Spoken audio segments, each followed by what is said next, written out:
Most people fear coming home to an empty house. I came home early, and I wish to God it had been empty. Welcome back to Dad's True Revenge.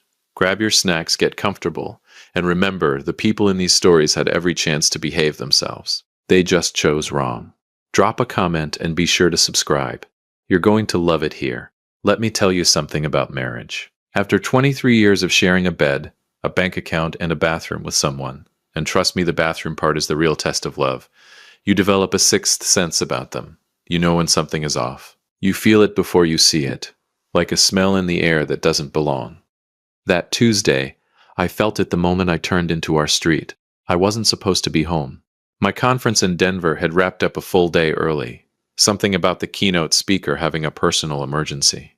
Personally, I think he just looked at the audience and lost the will to live. Either way, I was on the first flight back. No calls made, no texts sent. I figured I'd surprise Cassandra. Maybe pick up her favorite Thai food on the way.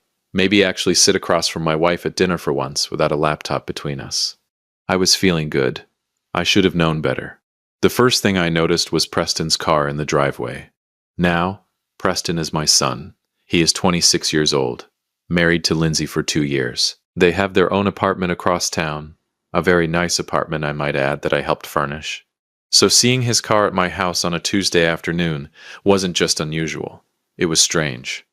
Preston doesn't do pop-ins. Preston barely does scheduled visits. I sat in my car for a second and said out loud to nobody, "Warren, why is your son's car in your driveway on a Tuesday?"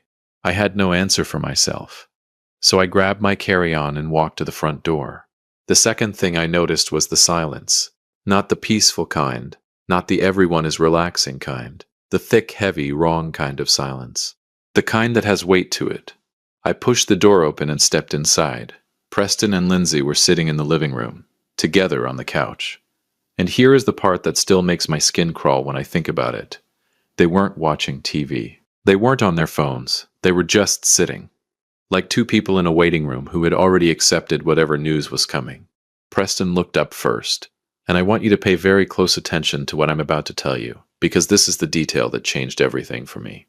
He wasn't surprised to see me. Think about that. Your father, who is supposed to be in Denver, walks through the front door a full day early, and you don't even flinch. No wide eyes. No dad. What are you doing here? Nothing. Just a slow blink and a look that I can only describe as calculated. Lindsay smiled. And I'm telling you, that smile had no business being on anyone's face that afternoon. I said, "Preston, what's going on? Where's your mother?" He cleared his throat and said, "Dad, hey, we were actually just about to call you. Were you?" I said it flat, not a question. "Mom had an episode this morning," he said. "She's at Mercy General, but she's stable, so..." I didn't hear anything after Mercy General. I was back in my car in 11 seconds. I know because I counted. Something about shock does that to you, makes your brain latch onto the most useless details while the important ones try to kill you. I called Kurt on the way. Curtis Barnes has been my best friend since 1987. The man has seen me through a divorce scare, 2 recessions, and the absolute catastrophe that was my attempt at growing a beard in 2009. If there is anyone on this earth who will tell me the truth without wrapping it in bubble wrap first, it's Kurt. He picked up on the second ring. "Warren, what's up, brother?" "Cassandra's in the hospital," I said. "Mercy General. I just got home and Preston and Lindsay were sitting in my living room like two people who already knew the ending of a movie." Dead silence on his end.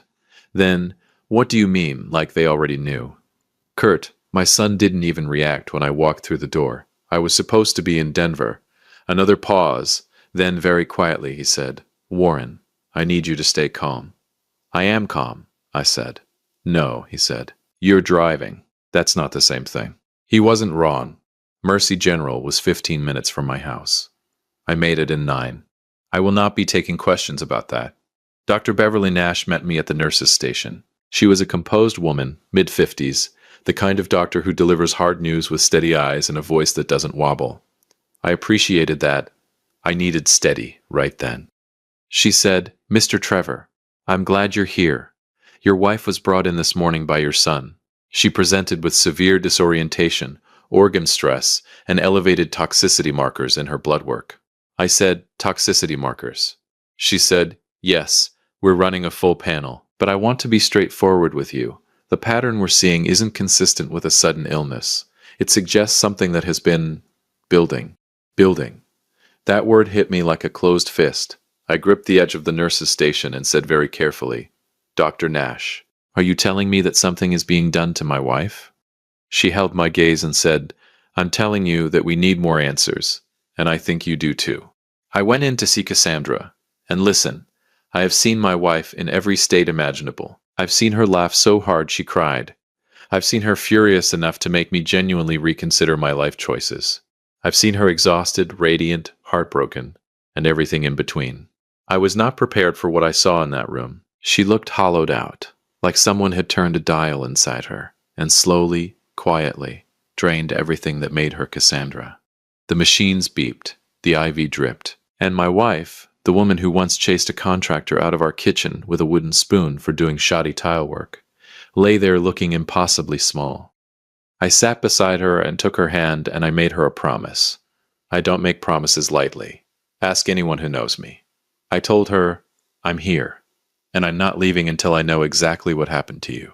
I walked back out to the waiting area. Preston and Lindsay had arrived. Of course they had. Preston stood up and said, Dad, we should talk. There's a lot you don't. I held up one hand, just one, and something in my face must have communicated exactly where we stood, because he stopped mid-sentence. I said, Not yet.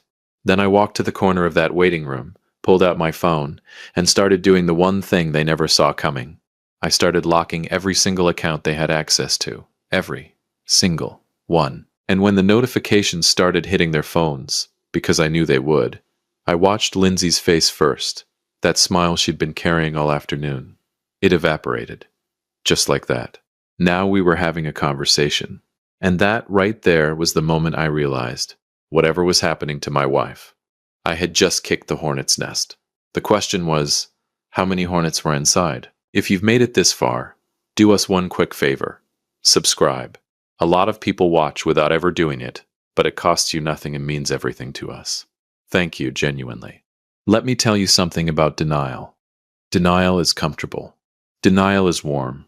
Denial will pour you a cup of coffee, sit across from you and tell you that everything is fine, that you're overreacting, that you're paranoid, that the people you love are incapable of the things your gut is screaming at you about. I had lived in denial for probably longer than I care to admit. But sitting in that hospital parking lot at 9:43 at night, with my wife hooked up to machines 30 feet above me, and my son's eyes burned into my memory, I evicted denial, permanently, changed the locks and everything. And I called Kurt. He picked up before it even finished the first ring. Talk to me, he said. She looks terrible, Kurt, I said, and my voice did something embarrassing on that last word that I will not be elaborating on. The doctor used the word toxicity, said it's been building, not a sudden thing, something gradual. I heard him exhale slowly. Then, Warren, gradual means deliberate. I know what it means, I said. And Preston and Lindsay were in the house. They're in the waiting room right now. Silence. Then Kurt said something I will never forget as long as I live. He said, Brother, you need to think very carefully about who had access to Cassandra's food, her drinks, her medication. Every day. Over the last few months, you need to think about who was around. And that's when it hit me. 4 months ago, Cassandra had twisted her ankle coming down the stairs. Nothing serious. A bad sprain. But Preston had swooped in almost immediately and suggested that Lindsay, who worked part-time and had a flexible schedule, could come by the house every morning to help Cassandra with breakfast and her medications while I was at work. At the time, I thought it was generous. I actually told Kurt, maybe I misjudged that boy. I want to go back in time and slap myself. I went back inside. Preston was standing by the vending machine, arms crossed, wearing an expression I can only describe as a man trying very hard to look innocent and failing at a graduate level. Lindsay was seated, phone face down on her lap. Now, and I need you to understand the significance of this, Lindsay is never without her phone. That woman is physically attached to that device. I once watched her scroll through it during a Thanksgiving prayer. So a face-down phone meant she was either expecting a call she didn't want me to see, or she'd already received one. I sat down directly across from them. Preston said, Dad, I know how this looks. I said, Do you, Preston? Walk me through exactly how you think this looks, because I am genuinely curious. He shifted in his seat. Mom has been having health issues for a while. We were trying to help. Lindsay was coming by every morning, making sure she ate, took her vitamins. Her vitamins, I repeated. Yes. Which vitamins? He blinked. What? I said, which vitamins? She takes 3 different supplements. Which ones was Lindsay giving her? He looked at Lindsay. Lindsay looked at her lap. And that right there, that 3-second exchange, told me everything I needed to know. I stood up and said, I'm going to need both of you to go home. Preston. I said his name once, quietly, the way my own father used to say mine when I was about to do something I could not take back. Go. Home. Not even close. I sat in that waiting room with a cup of terrible hospital coffee, and I did what any reasonable man who suspects his son and daughter-in-law of poisoning his wife would do. I started digging.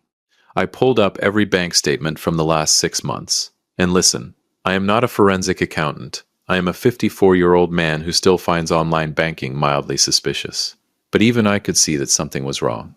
There were withdrawals, small ones at first, 200 here, 350 there, the kind of amounts that don't scream at you, they whisper. But when I added them up, we were looking at close to $11,000 over 5 months. From a joint account that Cassandra and I shared and that Preston had limited access to for emergencies. $11,000. I called Kurt at 2 in the morning. He answered like it was noon. 11,000, I said, without even saying hello. From which account? The joint household account. Small withdrawals. Consistent, like someone who knew exactly how to stay under the radar. Kurt was quiet for a moment. Then, Warren, that's not impulsive. That's planned. That's someone who sat down and thought about how to do this without getting caught. My son, I said. And I'll be honest with you, those 2 words nearly broke me right there in that waiting room at 2 in the morning. My son sat down and planned this. We don't know that for certain yet, Kurt said carefully. Kurt, I know, he said quietly. I know. The next morning, Dr. Beverly Nash found me exactly where she'd left me, in that waiting room, looking like a man who had been through a war and lost. She sat down beside me, which doctors don't typically do, and I noticed, and she said, Mr. Trevor. The full panel came back. I said, tell me straight. She said, your wife has elevated levels of a compound consistent with long-term ingestion of a specific heavy metal. The levels suggest consistent exposure over a period of months. Her kidneys are under significant stress. We've started treatment, and I want to be clear. We caught this. She has a strong chance of recovery. I closed my eyes, just for a second. Then I said, Dr. Nash, if someone were doing this deliberately, how would they administer it? She paused, then very carefully she said, it could be introduced through food, through drink, through supplements, particularly powder-based ones that dissolve easily and have no distinct taste. I heard Preston's voice in my head. Lindsay was coming by every morning, making sure she ate, took her vitamins. I stood up so fast my chair scraped the floor and Dr. Nash put a hand on my arm. Mr. Trevor, I need to make a phone call, I said. I called my attorney first. Then I called the bank and had every remaining account locked, restructured, and password protected with codes that only I and my attorney had access to. I removed Preston's emergency access. I removed the automatic transfers. I removed everything. Within 20 minutes, my phone started ringing. Preston, 4 times. Lindsay, twice. Then a text from Preston that said, Dad, what did you do? Why can't I access anything? Call me back right now. Right now. Caps and everything. I stared at that message for a long time. This was a young man who, as recently as Christmas, had hugged me at the door and told me I was the best father he could have asked for. I had believed him. I had beamed with pride over that. I may have even told Kurt about it. I typed back one sentence. You should have thought about that before you touched my wife. I put my phone in my pocket, and then I walked back upstairs to sit with Cassandra, because she was the only thing that mattered. She was going to wake up. Dr. Nash said so. And when she did, I was going to be the first face she saw. But there was something else now, something cold and focused sitting in my chest where the fear used to be, because I still didn't know why. $11,000 and a poisoned wife don't happen without a reason. People don't do something this calculated, this patient, without a destination in mind. I needed to find out where they were trying to go. I called Kurt one more time that evening. He answered immediately. How's she doing?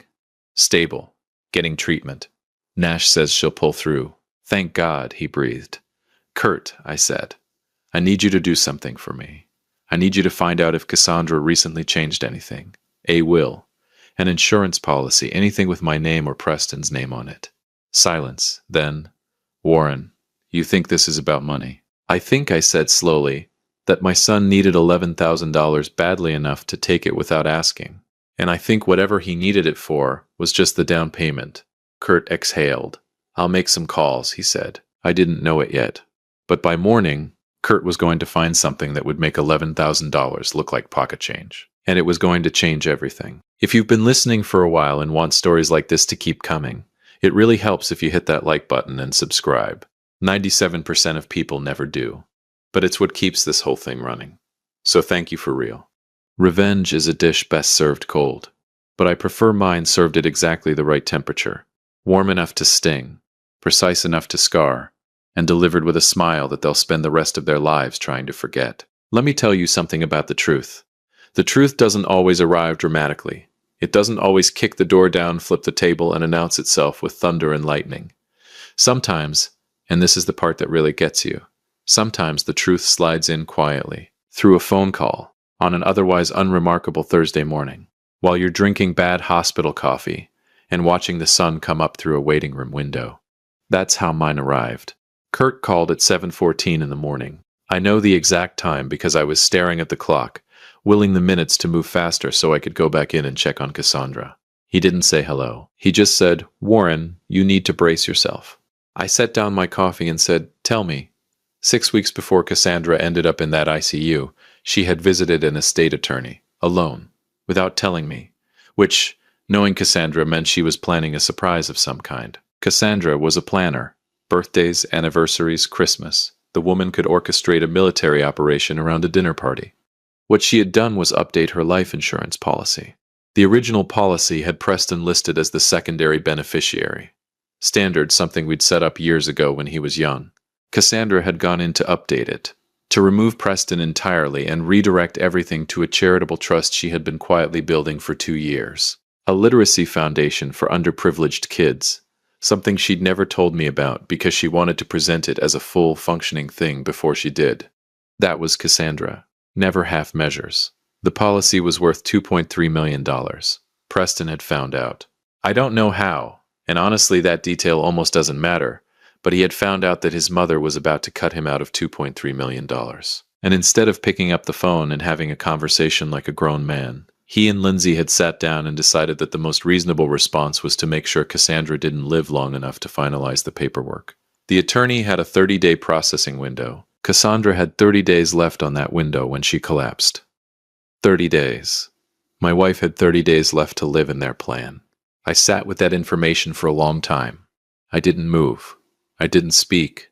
I just sat in that plastic waiting room chair and let the full weight of it settle onto my chest like a stone. Then I stood up, straightened my jacket, and walked to the window. And I made a decision.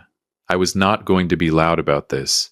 I was not going to be sloppy. I was not going to confront Preston in a hospital hallway and give him the opportunity to lawyer up on my dime and turn this into a circus. I was going to be methodical. I called my attorney, a sharp, no-nonsense woman named Margaret Holloway, who had been practicing law for 30 years and had the energy of someone who genuinely enjoyed watching people face consequences. I told her everything, the withdrawals, the supplements, the insurance policy, the timing, all of it. She was quiet for exactly 4 seconds. Then she said, Warren, don't touch anything in that house. Don't confront either of them. Don't post anything, say anything, or hint at anything. Can you do that? I can do that, I said. Good, she said, because I'm going to make sure that when this lands, it lands completely. No cracks, no exits. I said, Margaret, I want them to feel every single inch of this. She said, honey, by the time I'm done, they'll feel the square footage. I almost smiled. Almost. The next 72 hours were the longest of my life. Cassandra was improving. Dr. Nash was cautiously optimistic. The treatment was working. Her kidney function was stabilizing. And on the second day she opened her eyes and looked at me and said, in the most exhausted, gravelly version of her voice, Warren, you look terrible. And I laughed. I actually laughed, out loud, in the ICU. The nurse looked at me like I had lost my mind. Maybe I had. But hearing Cassandra's sarcasm, that specific brand of loving, devastating sarcasm that I had taken for granted for 23 years, felt like someone had reached into my chest and restarted something. I leaned forward and said, "You are in the ICU and you're critiquing my appearance?" she said, very weakly but very distinctly. Someone has to. I held her hand and I did not let go for a very long time. I didn't tell her everything yet. She needed to heal first. The full truth could wait. But I told her she was safe. I told her I knew what had happened. And I told her that everything was being handled. She looked at me for a long moment with those sharp eyes of hers, the ones that had always seen straight through me. And she said, "It was Preston, wasn't it?" Not a question. A statement. I didn't answer. I just held her hand tighter. She closed her eyes and said quietly, "I always knew that boy had my worst qualities and none of my best ones. Even half-conscious in a hospital bed, Cassandra Trevor was the most formidable woman I had ever known." On day 4, Margaret called me with news that rearranged my entire face. Kurt, God bless that man, had quietly obtained surveillance footage from a pharmacy 2 towns over. Preston had purchased a specific supplement brand on 3 separate occasions over 4 months, always paying cash, always alone, except once, the 3rd visit, when the pharmacy's exterior camera caught Lindsay waiting in the car. The supplement contained trace amounts of a compound that, in large enough doses administered consistently over time, produced exactly the toxicity profile Dr. Nash had found in Cassandra's blood work. Margaret also had the bank records. She had a digital trail of the withdrawals. She had the estate attorney confirming the timeline of the insurance update, and Preston's subsequent inquiries, because Preston, in what I can only describe as a breathtaking act of audacity, had actually called the estate attorney's office, posing as Cassandra's personal assistant, to ask about the status of the policy changes. He had left a callback number, his own cell phone number. I will give you a moment to absorb that. My son, this man who had planned a months-long poisoning campaign with the patience of a chess grandmaster, had called the estate attorney from his own personal cell phone. When Kurt told me, I stared at the wall for a full 10 seconds and then said, "Kurt, did I raise a criminal mastermind or a complete idiot?" Kurt said, "Brother, the answer is somehow both." They came to the hospital on day 5. Together, carrying flowers, and wearing the expressions of 2 people who had decided that a charm offensive was their best remaining strategy. Preston walked in first, saw me standing in the corridor, and immediately deployed a smile that did not reach his eyes by approximately 40 miles. He said, "Dad, how is she? We've been so worried." I looked at him, then at Lindsay, then back at him, and I said, "She's awake, she's talking, and she's going to make a full recovery." I watched something flicker behind his eyes. It wasn't a relief. It wasn't joy. It was a very fast, very brief recalculation. The kind a person makes when a plan has failed and they need to figure out what comes next. Lindsay said, "That's such wonderful news, Warren." "The police are on their way," I said, just like that, flat, calm, the same tone I might use to mention that it was supposed to rain on Friday. Preston's face drained of color so fast it was almost medically impressive. He said, "What?" "Margaret Holloway filed everything this morning," I said. "The pharmacy receipts, the bank records, the phone call to the estate attorney, Dr. Nash's toxicology report, all of it, every piece, in a very neat package." Lindsay made a sound that I can only describe as a person's composure physically leaving their body. Preston said, "Dad, just listen for 1 second, okay? Just let me. Because I am, despite everything, his father. There is nothing you can say to me right now. There is not a sentence in the English language that covers this. So I need you to stop talking." He opened his mouth. I closed it. I opened it again. I said, "The flowers are nice, though. Cassandra will appreciate them from someone else." They were arrested in the hospital parking lot. I watched from the window. Margaret had timed it with the precision of a woman who understood that optics matter. They were still holding the flowers when the officers approached.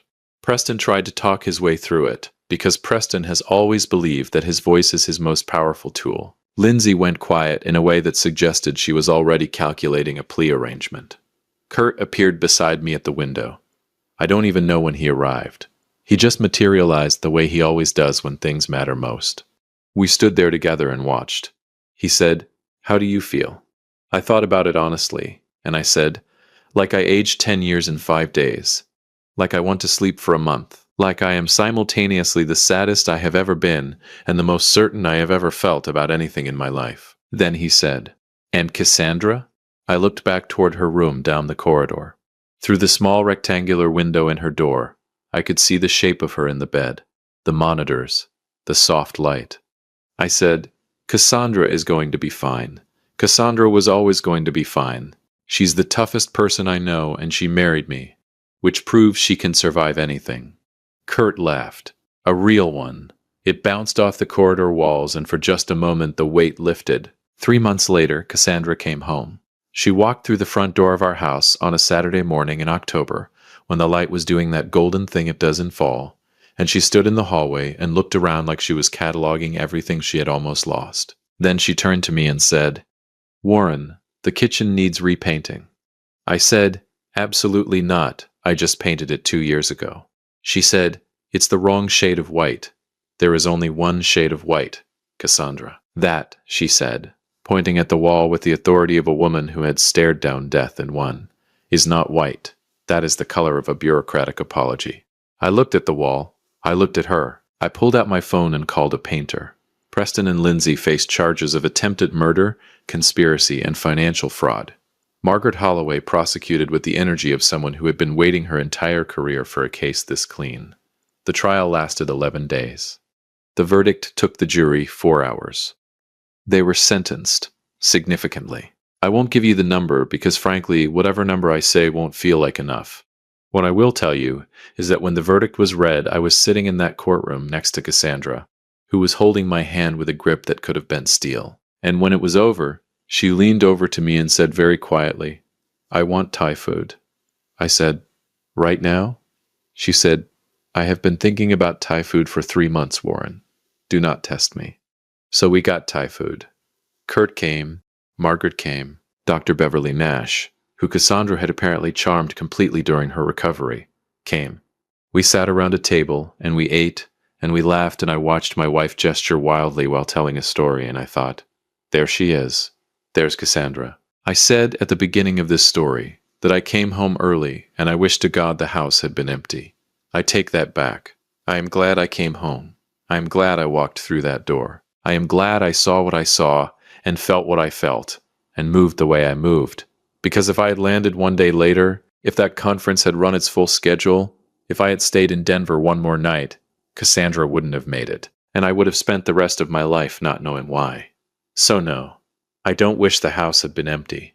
I wish my son had been the man I thought I raised. But you can't control what people choose to become in the dark. You can only control what you do when the lights come on. I came home. I turned the lights on. And I made sure that every single person in that house faced exactly what they had done. That's the job. That's always been the job. If you liked this story, join our community by hitting that like button and subscribing for more real, raw, and family-centered stories. And as always, thank you for being a part of this sphere.